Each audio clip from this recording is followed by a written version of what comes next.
Star Wars 7x7 episode 2285. Today, it turns out that there are some positive indications for the possibility of a return to live action filming in general and for Star Wars in specific, and we'll talk about that today. Punch it.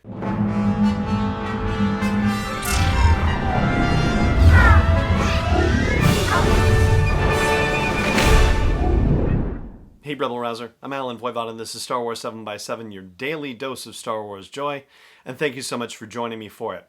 So here we are in the midst of a pandemic, and just for the record, as we start out, I want to make it absolutely clear that I am not taking this lightly by any stretch of the imagination. And I know when we're talking about Hollywood in general and Star Wars in specific, ultimately these are entertainments, these are frivolous things to a degree, right? There's also some deep meaning and cultural impact to the stories, but ultimately they are entertainments. And so on the one hand, you could look at it as being comparatively disposable. On the other hand, there are thousands upon thousands of people who work in this industry who have not been working or have been severely limited in their ability to work. And it seems like there is starting to be a way forward for these fine professionals to be working again. And surprisingly enough, the way forward is being pioneered by soap operas. Yes, indeed. Those wonderful melodramatic shows that take place in the afternoons on network television. For example, here in the United States, General Hospital or Days of Our Lives or The Bold and the Beautiful. Across the pond in the UK, it would be shows like EastEnders or Coronation Street or Hollyoaks.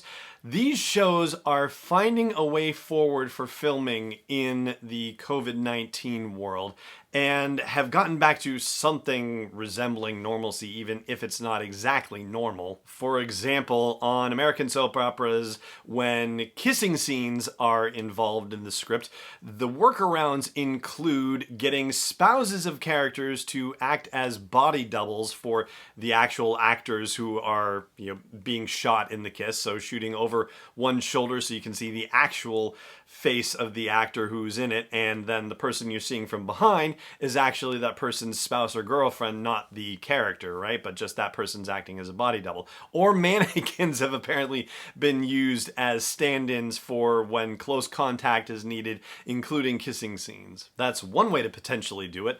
Another way that was featured in Us magazine, or at least on their website, interviewing a couple of actors from the TV series Riverdale, is that the actors are required to use mouthwash prior to any kissing scenes. So they are completely sterilizing their mouths, which, man oh man, that definitely shows commitment. And you know what? They should probably be using mouthwash anyway. Like, why would you ever do a kissing scene if your mouth wasn't minty fresh to begin with? Those examples only talk about what the cast has to do in order to deal with these things. Obviously, there is a whole crew behind them that has to help make these things happen and also has to be able to be safe and have protocols of their own. And so soap operas are the ones that are the proving ground for this sort of thing to happen, whether it's from, people on set working the cameras and the lighting, or whether it's behind the scenes with people doing hair and makeup.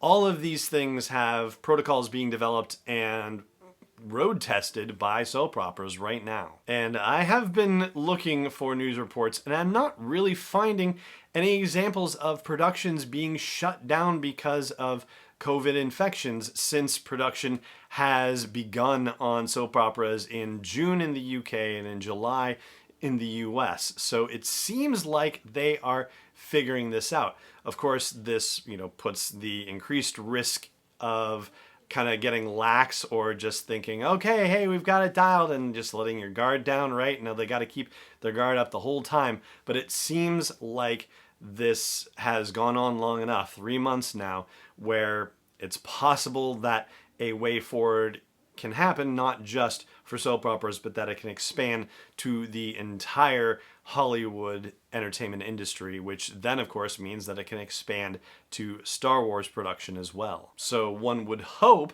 that the time where production has been shut down has been used wisely when it comes to both the Obi-Wan Kenobi limited series and the Cassian Andor ongoing series, with script development and pre-visualization, which is all stuff that can be done prior to actually hitting principal photography, actually going on to the set. Now, I can't speak for the Cassian Andor series, but I'm pretty sure I have seen reports that the Obi-Wan Kenobi series will be using the volume, the same incredibly intense new technology that's being used in The Mandalorian to create these 360-degree parallax adjusting views for both exterior and interior environments. To add to that, and I know I would just be guessing, but having watched a lot of the behind the scenes stuff for The Mandalorian, it seems like it would be easy enough, and by easy enough I mean that it would be not too difficult to figure out the protocols for working around this, for being able to do what they did for The Mandalorian, but do it while also keeping additional COVID-19 protocols in place. It doesn't seem like it would be an impossible task. It seems like something that would be doable. The one question I would have is, do stormtrooper uniforms automatically provide protection for COVID-19? And I mean this, like maybe slightly jokingly, but also slightly seriously, because think of all the extras that they had in the final episode of The Mandalorian for season 1. All of those members of the 501st who were there in their screen accurate, now screen used costumes.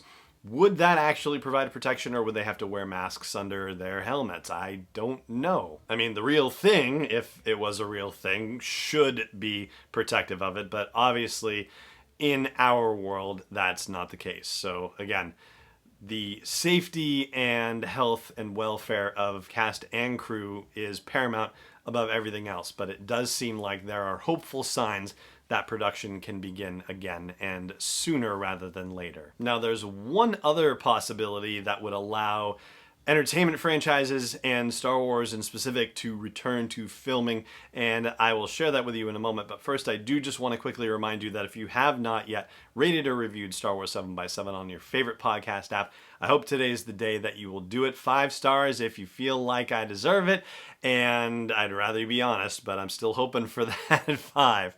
And if you wouldn't mind taking an extra second or two to write a sentence or two that shares with the world what you like about Star Wars 7x7 or why you think it's worth a listen, it would be very helpful to help more people find Star Wars 7x7 and help more listeners connect with me in the show. So thank you again very much for considering it. Now, the option that we haven't talked about yet, but also seems to lend itself very particularly to Star Wars and its need for information security, is a bubble, right? So having the Pinewood Studios, for example, be part of a larger environment where everybody goes in, they stay in the bubble for the few months that principal photography has to be taking place, that food is delivered into the bubble, and very carefully so that way they can monitor who's dealing with it, how it's being prepared and protected and all that stuff.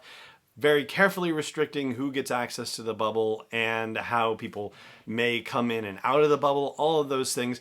This has been done with some sporting franchises, and it has worked to a significant degree. Now Major League Baseball is about to test the bubble. They were actually doing, for the most part, kind of well. Like certainly in the National League and American League West, they did really good with all of their teams. I know there were issues in the Central and the East, but now those teams are going into the bubble for the final stages of the baseball playoffs.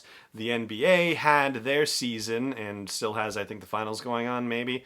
Not keeping too close a track to basketball myself, but bubbles would also, for Star Wars, because you limit the number of people who are in there and because you very carefully control who goes in and who goes out, that would also lend itself very well to keeping the types of plot and story details secret that Star Wars loves and needs to keep secret. Depending on how long filming actually takes, I would imagine that 3 months in a bubble without, taking a break would probably be a lot. Like, I feel as though maybe you could get the whole Obi-Wan Kenobi series filmed within 3 months, I would think. And perhaps you could get a feature film done maybe in 3 months. At least, initial principal photography. You would probably have to do location shooting separately. You would probably have to do reshoots separately. And so, that whole process would lend itself to it, right? So, yeah, it seems like there is a way forward. There are multiple potential ways forward. And yes, there is a lot of serious stuff going on in this world. But man, sometimes you just need a little decompression valve, and being able to indulge in your enjoyment of Star Wars every once in a while certainly does serve that decompression purpose, so that way you can turn your attention back to the things that are of true life and death consequence in this world. So that's where we're going to leave things for today. Thank you so much for joining me for the show, as always, and may the Force be with you wherever in the world you may be.